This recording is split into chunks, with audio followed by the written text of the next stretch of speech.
Perfeito. O que nós estamos mostrando aqui... É isso mesmo. É que... Não é isso não. Harry Potter não tem nada a ver com isso. O que a gente está mostrando aqui... Você tá ofendidinho, meu amigo? Você não gostou do Harry Potter? Vou trazer outro. Parece menininha do TikTok que tá querendo achar que sabe alguma coisa sobre o que tá acontecendo no mundo. Eu sugiro respeitosamente que repense esse posicionamento, porque o título desse debate é Teologia Cristã versus Escrituras Judaicas. O que me deixa... Desculpa. O que me deixa extremamente triste, que eu falei durante a tua fala, é o fato que, como você falou... O comportamento humano não vai fazer diferença a partir do momento que temos esse Deus infinito. Não para a salvação. E simplesmente aceitar o fato, eu quero aproveitar a pergunta aqui, que Jesus morreu pelos nossos pecados, e eu preciso falar sobre isso porque é quase que uma visão aceita por... Eu não sou o maior conhecedor de cristianismo, mas vocês podem confirmar, por quase todas as linhas cristãs, se não todas. Eu queria até fazer uma pergunta em relação a isso, mas antes eu queria falar uma coisa que é o mais importante. Mas o judeu não matava bomba, matar. Pecados, eu vim aqui... Estranho, não é essa a minha pergunta. Você não sabe minha pergunta. Não, mas minha pergunta é uma outra. Pomba, eu também não entendo. Minha pergunta não é essa. Aí o problema mas ouve a pergunta, ouve a pergunta. Ouve a pergunta. Mas é pra eles ou não? Claro que é. Não é esse o meu papel? Manda a pergunta. Não vou fazer pergunta agora. Dudu, manda a pergunta. Eu falei que depois já vou fazer. Mas antes eu preciso falar uma coisa que é muito mais importante. Eu até falei pro Mirra por telefone, faz tempo que a gente não conversava. Eu falo assim, o meu objetivo hoje, vindo no Inteligência Limitada, não por medo de alguma pergunta, por isso eu quis dizer, há 500 anos os judeus já estão nessa e não faltam milhões e milhões e milhões de provas empíricas. Então, desculpa ter trazido o caso do Harry Potter, é justamente querendo dizer, eu não vou entrar em agora discussões acadêmicas. Quem somos nós? Desculpa falar, tá? Tanto eu quanto você, para nos comparar, para nos comparar perante os bispos e padres de antigamente e o Baal Shem Tov e os grandes rabinos que fizeram esses debates em praças públicas e já se resolveram entre isso. Eu estou aqui na simplicidade. Ouça bem o que eu queria dizer quando eu trouxe esse exemplo.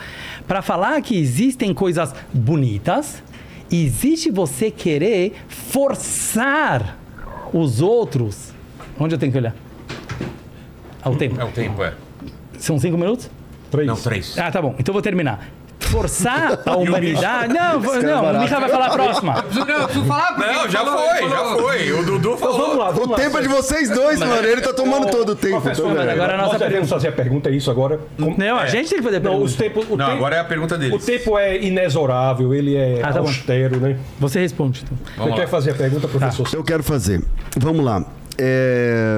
Em Daniel capítulo 9, o anjo Gabriel, ele revela para Daniel que em 70 semanas, na verdade 69, chegaria o Messias.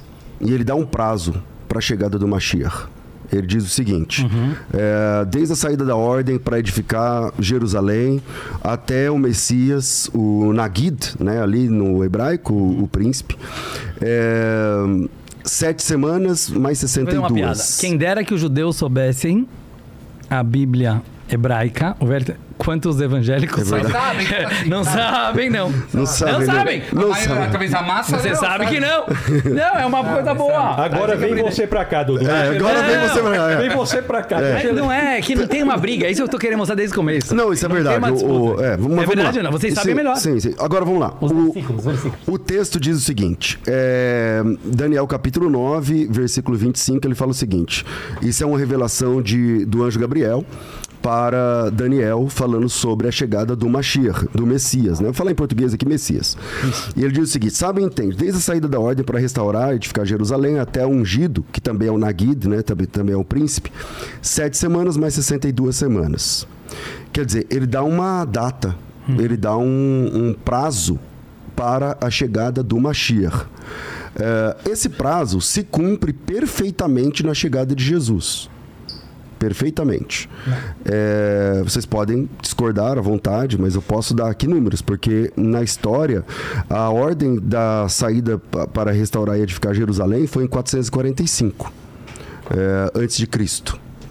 na verdade, em 14 de março de 445 a.C. E a entrada de Jesus, quando ele é aclamado como rei, Messias, ali na entrada triunfal, isso acontece no dia 6 de março do ano de 32. Entre os dois, dão exatamente as 69 semanas de anos. Se Jesus não é o Mashiach, quem é esse Mashiach profetizado aqui? Essa profecia não deu certo? O Rebbe, né? Fala você. Vamos lá. Aí vai ter que ter outro.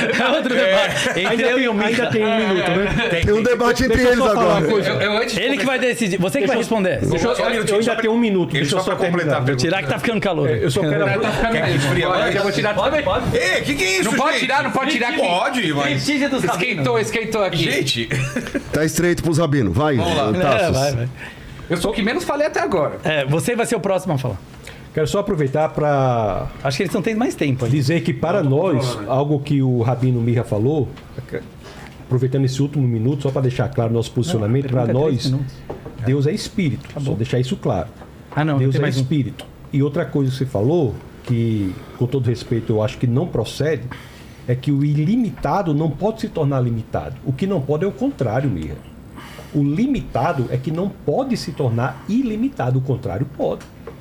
Então as escrituras dizem que esse Deus ilimitado, por amor a nós, se despiu de sua divindade para morrer em nosso lugar. Só para deixar bastante clara essa posição, para responder aquela primeira pergunta e agora voltar à questão que o pastor César trouxe.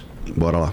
Vamos lá, antes de falar de Daniel 9, eu preciso voltar àquela a tua primeira resposta, que quando você vem e fala o seguinte: os judeus não são donos de Deus. Quando você fala isso, você entende da minha fala original como se fosse que eu falei que judeus são donos de Deus. Imagina, nós somos obrigados a espalhar para o mundo a unicidade de Deus e dizer que Deus é Deus de todo mundo, é Pai de todo mundo. Quando Deus escolhe a gente no Monte Sinai, é no sentido que eu preciso cumprir 613 preceitos e todo o resto da humanidade somente 7 preceitos, para sermos igualitários, igualmente filhos perante Deus. Jamais um judeu vai chegar para você e falar: sou dono de Deus. Então não procede essa fala, e eu nunca quis dizer isso. 2/3 dos 603 não podem ser cumpridos porque não existe mais o tempo. Muitos dos preceitos não mas podem ser continua. cumpridos. Óbvio, mas somos igualmente 2/3 filhos de Deus. Não, mas só para responder você tem que responder as perguntas Sim, dele. agora vocês responder assim. Agora, quando vocês acreditam num Deus homem, aí esse Deus não pode ser o mesmo que eu. E na verdade você não está seguindo o seu Isso que próprio ele quis Deus. dizer. Isso que eu quis dizer. Quer dizer o seguinte: você tem o mesmo Deus que eu, Deus mas homem você é segue Jesus. outro. Jesus Você segue encarnado. outro, você segue um homem de carne e osso. Acreditar que Deus é uma pessoa. Porque para nós, eu trouxe provas bíblicas que Deus não é homem. Não, Deus não se limita a homem. Então, essas provas vocês não me responderam, mas agora eu vou pro Daniel. Fala pro Daniel. Vamos pro Daniel. Você me trouxe profecias de Daniel. Vamos entender Daniel. Primeiro, olha todo o começo do capítulo de Daniel, como Daniel falando dos pecados do povo de Israel, que o povo de Israel não cumpriu a palavra de Deus e tudo tal, referindo-se ao quê? A Torá. A Torá. Não a um outro testamento. Quando você lê a profecia de Gabriel para Daniel, você tem que se posicionar no tempo. Onde está Daniel? Daniel está entre o primeiro templo e o segundo templo. E você faz a conta da diáspora da Babilônia, 70 anos. Até a segunda construção do templo, são 490 anos. Exatamente o que está escrito lá. E hoje o Gabriel está dizendo para ele: sim, naquela época podia ter chegado o Mashiach. Isso ainda é muito antes de... Podia não tem podia. Sim. O texto está dizendo assim, ó. Sabe e entende, desde a saída da ordem para restaurar e edificar Jerusalém até a chegada do ungido. Não é que pode ser que vai chegar um ungido. A minha pergunta foi, cadê o ungido? Esse que é o negócio. Quando você se chama Mashiach, Mashiach não necessariamente é o Salvador, esse que você está achando. Sim, o rei. Não é alguém que vai se tornar. Não é a salvação total necessariamente. Não, é um rei que vai estar ajudando a gente. Aliás, o rei Davi, ele é chamado de Mashiach.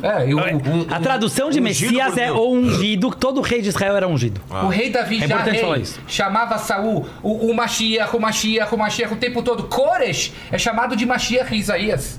O profeta Isaías... Então quem é esse Mashiach? Me dá esse nome. É o rei. Urash traz aqui. Vou te trazer aqui. Qual rei? Vou te trazer aqui. Tá escrito aqui. Pra mim ia ser mais fácil. Quem é o... Ele quer o nome. Não, mas aí você precisa pedir pro Vilela trazer a gente só pra esse. Tá. O debate dentro do povo judeu, Existe. quem é o Mashiach? Quem é esse Mashiach? Aí, de Não, Daniel. mas isso agora Existe- fala. Koresh.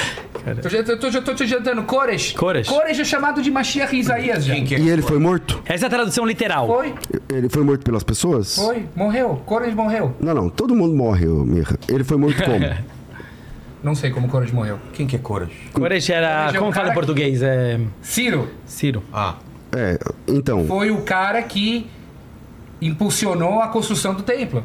Então, pra você, o Ciro Só um minuto, é 5 minutos, o né? Messias. Posso falar um pouco? Aí nesse Ele é texto. chamado de Mashiach. Deixa eu sim. falar um pouco. O próprio Isaías chama ele. Se quer que eu te traga o versículo que Isaías Eu chama conheço o Koresh texto de Isaías, mas ele está Depois eu desconectado. Mas ele está desconectado do tempo. Porque, por exemplo, o Ciro, que é chamado de. Aliás, ele é chamado de meu servo, né? Aliás, acho que é Eved, Koresh que aparece ali. também Você não precisa chamado de deixar ele falar Mashiach. agora. Não é Isso. um homem. A gente tem 5 minutos. Ouve o que eu tô falando. A gente tem que ser ainda não inteligente. acabou. Você quer- A gente tem 1 minuto e meio. Eu posso continuar um pouquinho? Claro, à vontade. Não, só porque a gente tem... Desculpa. Essa história do tempo, então eu queria... Em primeiro lugar, pelo que foi me passado, a gente ia ter 5 minutos cada um para falar antes. Acho que pulou essa fase. Antes da parte de perguntas e respostas, certo? Não, foi aquela apresentação de vocês. Isso, mas não tem... Não, por que eu tô querendo falar? É porque eu acho que é mais importante do que tudo. Pessoal, qual Posso é falar o sobre título isso? desse debate mesmo? Não, a gente tem 1 minuto e meio agora. Mas eles estão falando enquanto a gente tá, entendeu? Isso aqui não é mas respeito. A gente para. Não parou. Você Agora concorda- parou. Você Pode me falar. dá a questão de ordem, né? Pode falar. Questão de ordem. O título do debate aqui, do bate-papo, Escrituras é Teologia Cristã e versus... Escrituras Judaicas. Correto. Concorda comigo? Perfeito. O que nós estamos mostrando aqui É isso mesmo. é que... Não é isso não. Não. Harry Potter não tem nada a ver com isso. O que a gente está mostrando aqui... Você tá ofendidinho, meu amigo, porque você não tá entendendo a profundidade do que eu quis falar com Não, Harry Potter. pode ser É que eu tenho a profundo, humildade perante todos os sábios que vieram antes Eu de tô mim. Agora tá no nosso horário de falando falar. Deixa, não, igual que a gente não interrompeu, eu acho que vale deixar até os 5 minutos. Então, Depois dos 5 minutos você tem a pode falar. réplica. Depois você pode falar. Então vamos lá. Falta 1 Mas minuto. não é Cris. questão Depois você vai falar, depois você vai falar, não tem problema. Vamos lá. Agora a nossa vez, eu não pude falar quando vocês queriam falar. Eu vim aqui porque eu vou falar agora direto o que eu falaria nos meus 5 minutos anteriores. É o Tá. seguinte: judaísmo, obviamente, não é uma religião. O judaísmo não é uma religião. O judaísmo nasceu antes de todas as religiões. O judaísmo é um fato. Deus baixou no Monte Sinai, escolheu o povo judeu, entregou os 10 mandamentos e falou para o povo judeu iluminar a humanidade com a sabedoria da unicidade divina. É isso que a gente faz até agora. Não tem competição. E eu acho isso uma infantilidade, Vilela, tão grande. Eu estou trazendo para o nosso mundo agora. Que é beira o ridículo e o absurdo.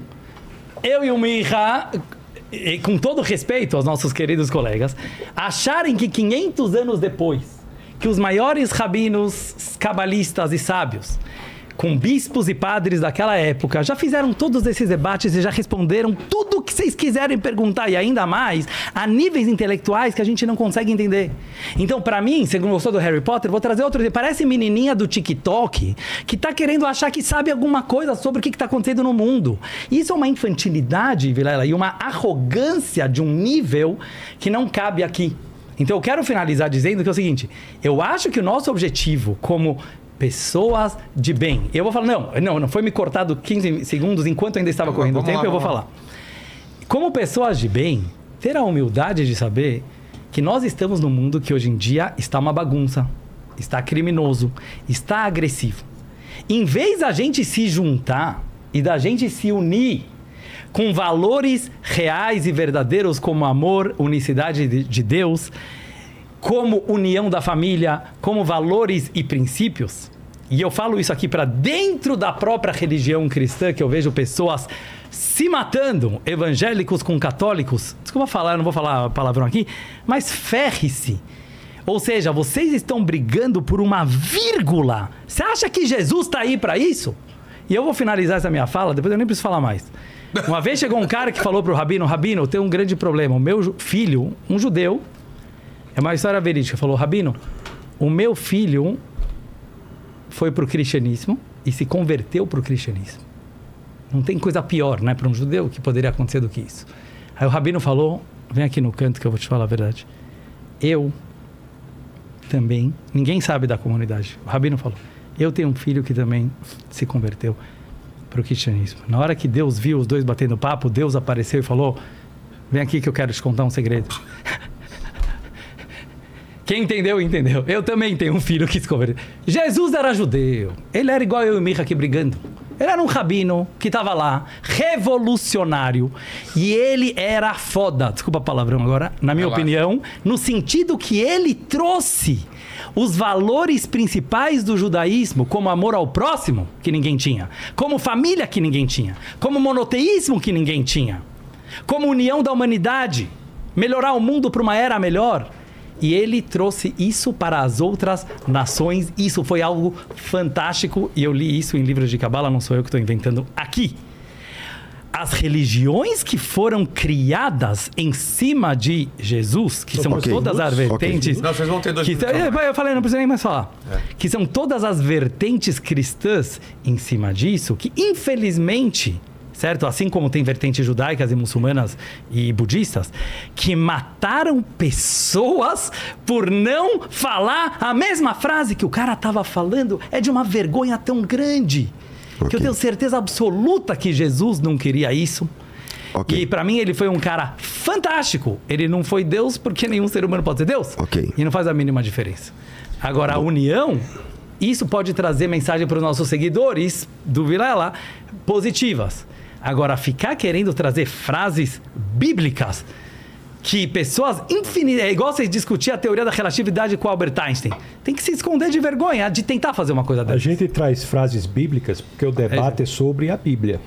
Acho que você entendeu o que eu quis dizer. É o que eu tô e se não entendeu, é pior ainda. Não, Vamos lá, réplica então, vocês têm... Vai, Tassos. Não, eu só quero dizer, se o que o senhor está achando ruim é que nós estamos trazendo frases bíblicas, eu sugiro respeitosamente que repense esse posicionamento, porque o título desse debate é Teologia Cristã versus Escrituras Judaicas. O que nós estamos demonstrando aqui é que todo o Antigo Testamento só pode ser interpretado corretamente pela lente hermenêutica interpretativa que é Jesus Cristo. Então nós iremos demonstrar aqui várias passagens do Antigo Testamento que só fazem sentido se nós olharmos para ela pela lente... Só fazem?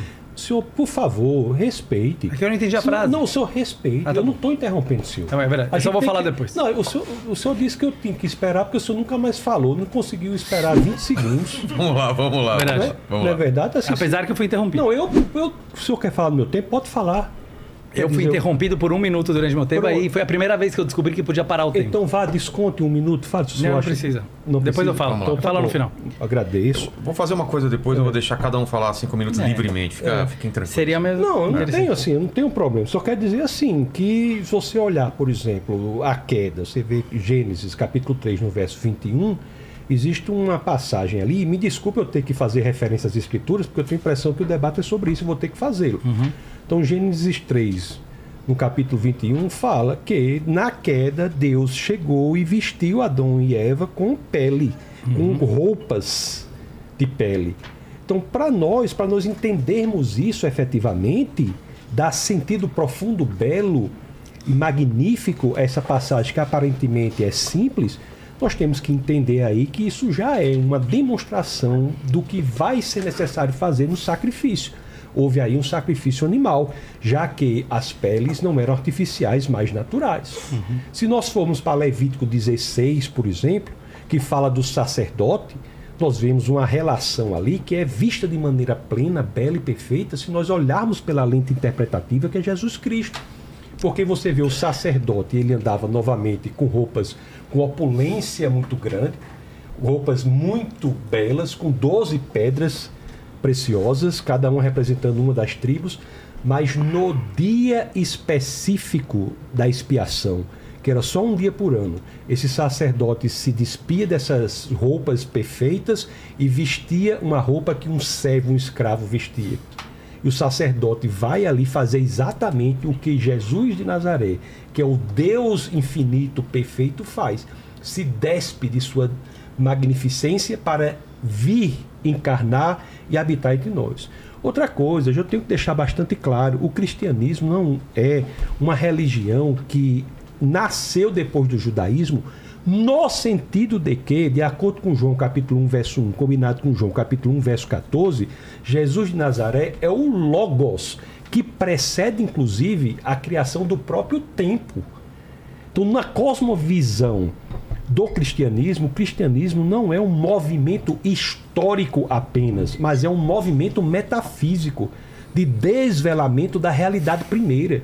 Nós estamos falando com aquele conceito, que é o Logos, sobre o qual a civilização grega, que é a civilização mais inteligente que já existiu sobre o planeta, se debruçou por séculos. Esse Logos foi quem encarnou e habitou entre nós. Jesus Cristo não é um elemento unicamente histórico, ele é o Deus encarnado. Em João 14,6, por exemplo, diz: Jesus é o caminho, a verdade e a vida. Ninguém vem ao Pai senão por mim. Se nós formos ler isso em grego, nós temos lá: Jesus é a verdade, é aletheia. Aletheia é um conceito sobre o qual se debruçou a civilização grega por séculos. Então nós temos que deixar bastante claro que a nossa motivação aqui é desvelar a verdade. Para nós, o cristianismo não é uma filosofia. Era o que agora? É a réplica. Passou 40 segundos. Não, Por eles que têm não foi 6 falado? minutos que vocês passaram 3. Eu tô controlando o tempo. Não, eu fui 5. Não, eu tô controlando, Dudu. Passaram 3, eles têm 6 minutos. Vamos lá. O senhor quer falar algo? Não, eles vão ter eles Mas vão é ter porque tempo. ele... Eu quero, mas eu me seguro. Vamos lá. Glória a Deus. Eu tô ouvindo. Glória a Deus. Eu agradeço a gentileza. É que eu só perguntei porque eu achei que era 3. Eu agradeço a sua generosidade. Eu vou terminar, né? Então, Jesus Cristo é o Deus encarnado. A nossa motivação aqui é de descobrir a verdade, de desvelar a verdade. Então, nós não tratamos o cristianismo apenas, unicamente, e também o é, mas não é unicamente isso, um movimento histórico. O cristianismo, para nós, é a revelação de Deus. E, no caso da relação do cristianismo com o judaísmo, são complementares, no sentido de que, conforme eu já disse, nós utilizamos a Tanar, que é o livro sagrado judaico. O cristianismo é a completude do que prevê a Tanar. Eu falei de Levítico 16, Gênesis 3, 21, e nas outras oportunidades nós podemos falar de inúmeras outras situações do Antigo Testamento.